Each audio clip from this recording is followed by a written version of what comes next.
Hello folks, welcome to my channel. Today we're going to talk about the S1IIE and why I think it makes so much sense.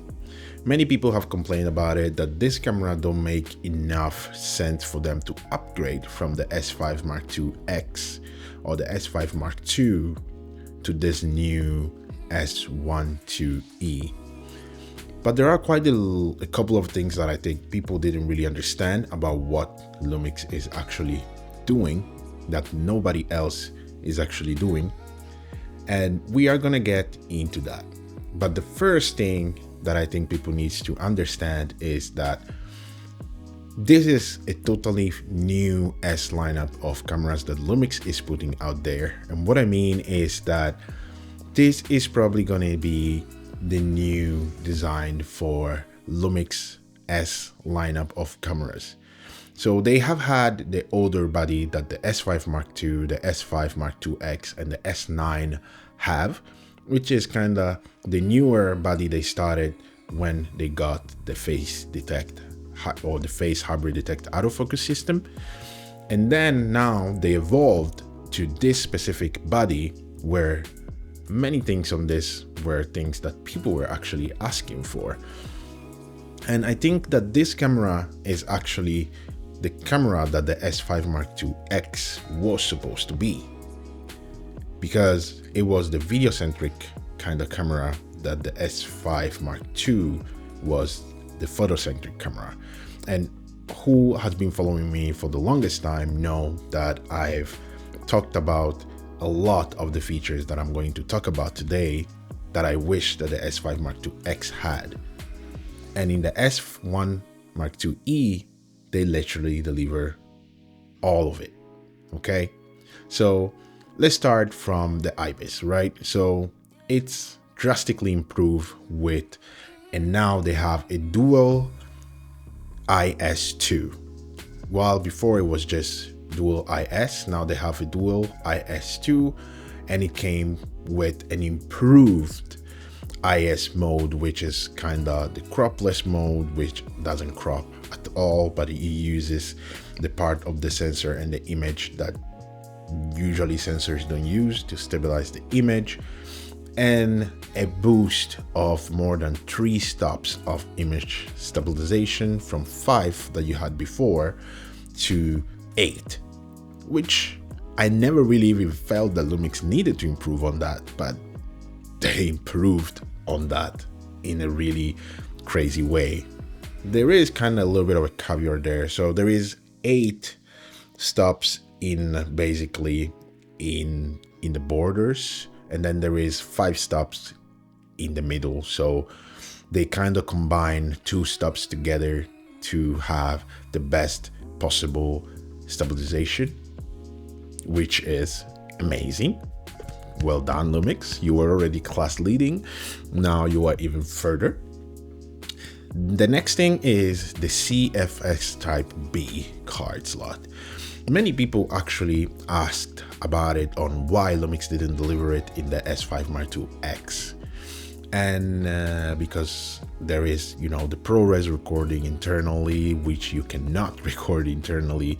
You need an SSD to do it, and people complained on like, why didn't you just put the CFX Type B card inside the body instead of limiting them to just SSD? Well, here it is. Lumix finally did it. They just deliver it and even brought you even more things in ProRes that we will talk about later. But now there is the telly light. Telly light is something that I always wanted. Even now, sometimes I just feel unsure. I have here my monitor, and here I have the camera and the camera monitor, and I keep going, up and down because my head is like, oh, am I still recording?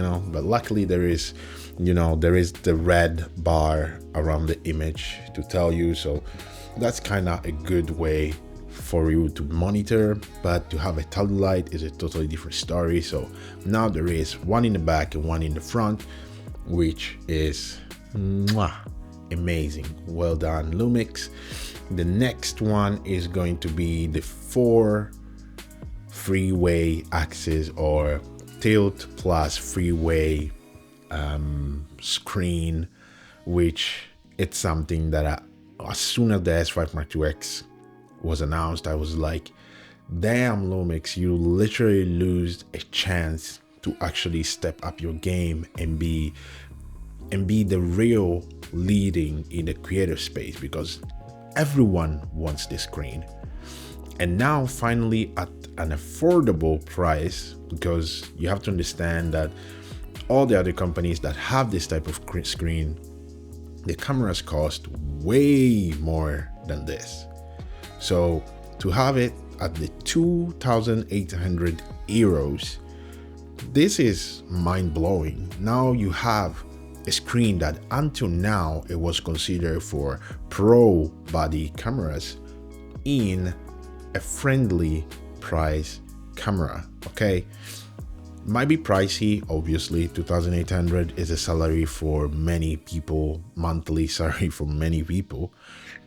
But if we talk about the space of camera industry where we are in this specific moment, this price is totally reasonable.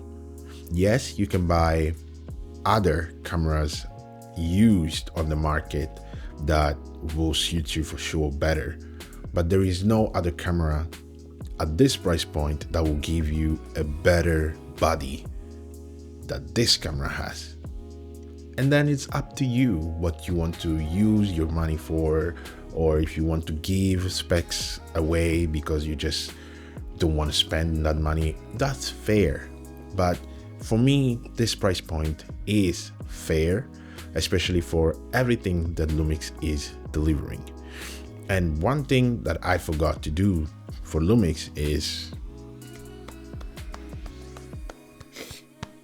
applauding for Lumix, because the next thing I'm going to talk about, which is the sensor.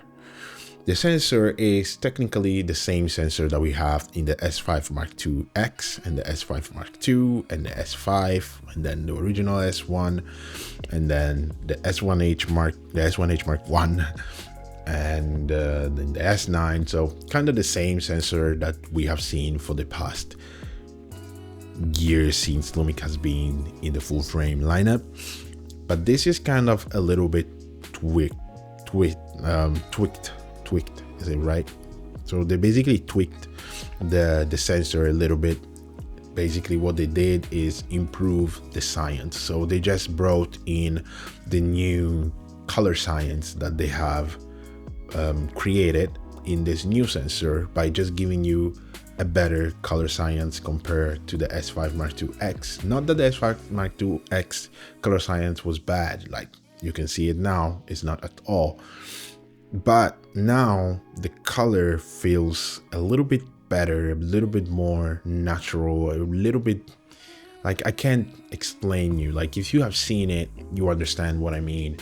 And it doesn't matter, the S5 Mark II X still has an amazing image, but this is still an improvement and a welcome improvement that they have brought, because they deliver even better and better image. So that's my point of view, and the rest didn't really change, but that's pretty a good thing to do in improving the image. And the applaud for Lumix is crazy, because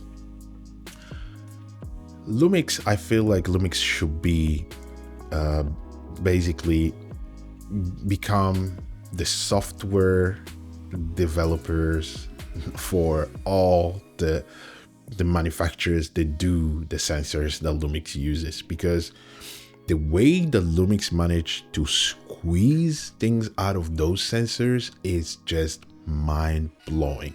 Okay, because we know that this sensor has been an old sensor and it has been reused and reused, even by Blackmagic and by Lumix and by Nikon and so on. But the way that Lumix is managing to squeeze things out of this sensor every time that they release something new with this sensor is insane. Now we have kind of a full frame 4K 60 coming from this sensor, But what they did is that they did the CinemaScope. So it's a 4K to 2.4 by 1 aspect ratio, which it's not bad. It just crops in top and bottom. And basically what it does is that if you're using a 16 by 9 timeline, or in any case, if you're using a 16 by 9, you basically crop in the image to about 1.3. And then if you are editing or using a 2 by 1 aspect ratio timeline, like I do, I edit mostly in 2 by 1. Like now I shoot in OpenGate and then I crop in to 2 by 1. And by doing that, it will basically become a 1.1x crop. And you have to understand that this is amazing because this sensor is not a fast sensor. So for Lumix to even manage and even think about, oh, how can we give 60 frames per second, almost full frame to these guys from this super old sensor? Here it is, how they do it. And what makes me sad is that a camera company is innovating and creating things that can suit us and can help us from a super old sensor, and we still find a way to complain about it. Just don't buy it, guys. Don't buy the camera. Like, if you have to complain about it, probably it's not for you. Look somewhere else. Because it's crazy how much Lumix is actually innovating and bringing and challenging, but then people always find a way to just bash down. And it's always with Lumix, because there are 3,000 other companies out there that does basically the same thing by releasing same cameras in different bodies without saying names. And people are still like zombies, like, oh yeah, wow, amazing, wow, this company is the best company. And another company like Lumix is kind of does the same by actually giving you better things, and people just complain about it. I'm like, are we that spoiled? And then most of those people who complain about it don't even have the money to actually even buy the thing, and it's just complaining about it. And I'm like, look somewhere else, boys. Like, if you just have to complain and not give any real good feedback, then maybe you shouldn't even be in this field. Maybe you should just think about something else to do than being a videographer or a creator at all, because many of y'all, man, don't make sense. That's why I even stopped answering to some messages. I would just put a heart, so I don't need to see it in my comment feed anymore. But whatever. Other things that has been improved really drastically, and it's really, really cool that they have done it, is the HDMI like. The HDMI like has been improved, and for what I've seen, it's pretty good and pretty amazing. The next thing they have improved is the USB-C. So, well, it has been always great, but now you can actually use the camera as a webcam directly by just connecting the USB-C. And the other amazing thing they have done with the USB-C is that you can use that USB-C for data delivery. What I mean is that you can literally just take transfer stuff from the camera, so from the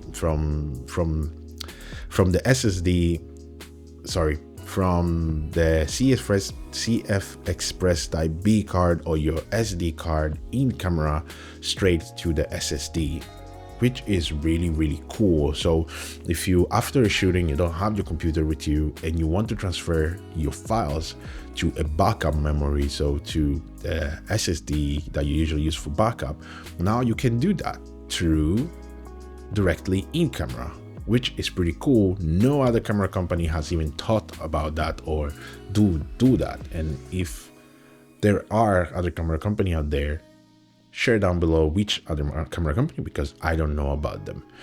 So that is another really super cool. The booting time, the starting booting time has been improved, as we see it in the S9, because they have been testing it out in the S9. I've seen a couple of videos, not many people have talked about it, and it seems really, really good. So that is super good that we have it in this next cameras. It would be weird if it wasn't there, but is there. The video and photo switch, I really wished that was an option on my S5 Mark II X, but it's not. But finally this new body brings it, and right now I'm recording straight in camera with this Sennheiser boom mic through my DWM XLR module, the one, because the second one, which has 32-bit flow, don't work with the S5 Mark II X, and I don't think it will ever work, but this camera has it. 32-bit float internally in camera. So with, of course, the DMW XLR2, you can have 32-bit float straight in camera, which is a time savior and a life savior, something that we would never get in our S5 II, S5 IIX, S5, or whatever camera that came before the GH7. And basically, yeah, we will never get them. But with this camera, you will get it if you want it. You will get ProRes RAW up to 4K 60 or 50p, with, of course, the normal crop. In ProRes RAW, unfortunately, they didn't deliver the Cinescope version, so you will still have to use the older version. And then you will get up to 25 frames per second, the 5.8K. So these are still pretty good. And all of this ProRes RAW is recorded internally to the CFX Type B card. So no need of the SSD, but if you want, you still have the choice to record everything that you have in camera to the SSD. So that is quite a cool thing.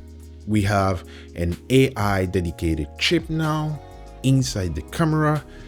So you're gonna have an improved AF, as I've seen in many videos. The AF now, it's way closer to Canon and Sony. As for now, the tracking is still lacking a little bit behind. The touch to track is still lacking a little bit behind, but it's still pretty damn good. And then I've seen the Urban Sports AF system that they have, and it looks so damn good. I really hope we can get it, but I don't think we're never gonna get it, because this camera exists now, and obviously they want to upgrade to this camera, and we don't have an AI chip anyway in the camera. So I don't know if Lumix will ever deliver, but I will have another video where I'm gonna talk about what we could actually get from this camera to the S5 Mark II X. So stay tuned for that. The next feature is false color. If you know me, you have followed me, you know that false color, me and false color are best friends forever. I even created a video where you can get false color inside the S5 Mark II X. I will link it at the end of this video if you haven't seen it. So it's cool that now they have it directly in camera, and I hope we will get it in the future in the S5 Mark II X, because we know there is a firmware update that we are supposed to get soon, because we will get access to the Lumix Flow app and so on. So there is a firmware update coming. What it will come with it, I have no clue, but it's a little bit weird that they haven't said, or it hasn't come out before the release of those cameras. So I think they are going to implement some of the things that they are inside this camera into the S5 Mark II X, but we're going to talk about that in another video. The next thing is the Lumix Flow app that I just said, and then that's pretty much it, right? So this camera has so much that has been improved from the S5 Mark II X. Many people talk about, well, it could be just a firmware update. Yes, it could be just a firmware update, but at the same time, there is no possibility of having a firmware update for the body, because the body is the selling point for this camera. Because Lumix just basically created a whole new lineup of cameras by just kind of slowly like maybe eliminating the other ones, because this might be the body standard for Lumix moving forward, which is really good because it's going to push the industry to standardize this kind of body where you have, you know, the tilt and freeway screen, which has been my favorite combination. And if I ask myself, would you rather buy the S1E, the S1IIE, or the S1II, or the S5 Mark II X? Now, what camera would you buy? What I will say is, if you are a total beginner, go with the S5 Mark II X. Okay, start by creating with the S5 Mark II X, get familiar with Lumix and just enjoy it. It's way cheaper. I think at the moment you can find it for like $1,000 cheaper than the S5, the S1IIE. But if you want those extra features just for future proofing and have this tilt freeway screen, because that's for me the main selling point of this specific camera, is that body.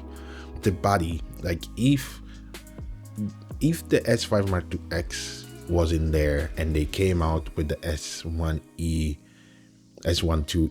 before the S5 Mark II X, I would have probably went with the S1IIE over the S5 Mark II X, just because the body, the stabilization, the extra feature, the ProRes RAW internally, even though at the moment I will not really get used to it. But I don't know, this camera just fits my type of use so much. The 32-bit flow, because I do a lot of documentaries, like, so the 32-bit float will be super cool. Like next month, I'm actually filming another documentary for a cricket, for example, cricket team, and this will be such a beast. But they came out with the S1II, which before in the rumors, it didn't sound like it was going to be as cool as it was.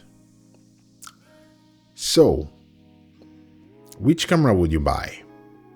If I will have started from the beginning with Lumix, and if I had, you know, the budget that I had maybe now, I will go for the S1II. And that will be in the next most probably video that I will put out, because I will talk about that too. I want to share my thoughts on that camera, because that camera is just a beast. It's just a beast of a camera.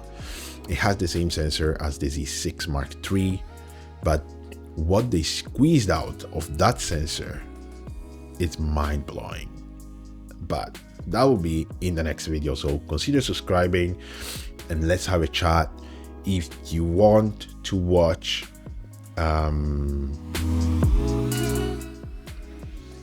thank you very much for your support, and thank you very much for everything you do in my channel and for your supporting and everything. Is always awkward, this closing part of the videos. And if you want to watch how to create fuzz color for the S5 Mark II X or the S5 Mark II or all your other S5 cameras or any brand, for really, you can click on this video here, while for the rest you can click this video here, and then if you want to subscribe you can click nope, here. Oh boy, this is ridiculous. Okay guys, take good care of yourself. I'm gonna see you in the next one.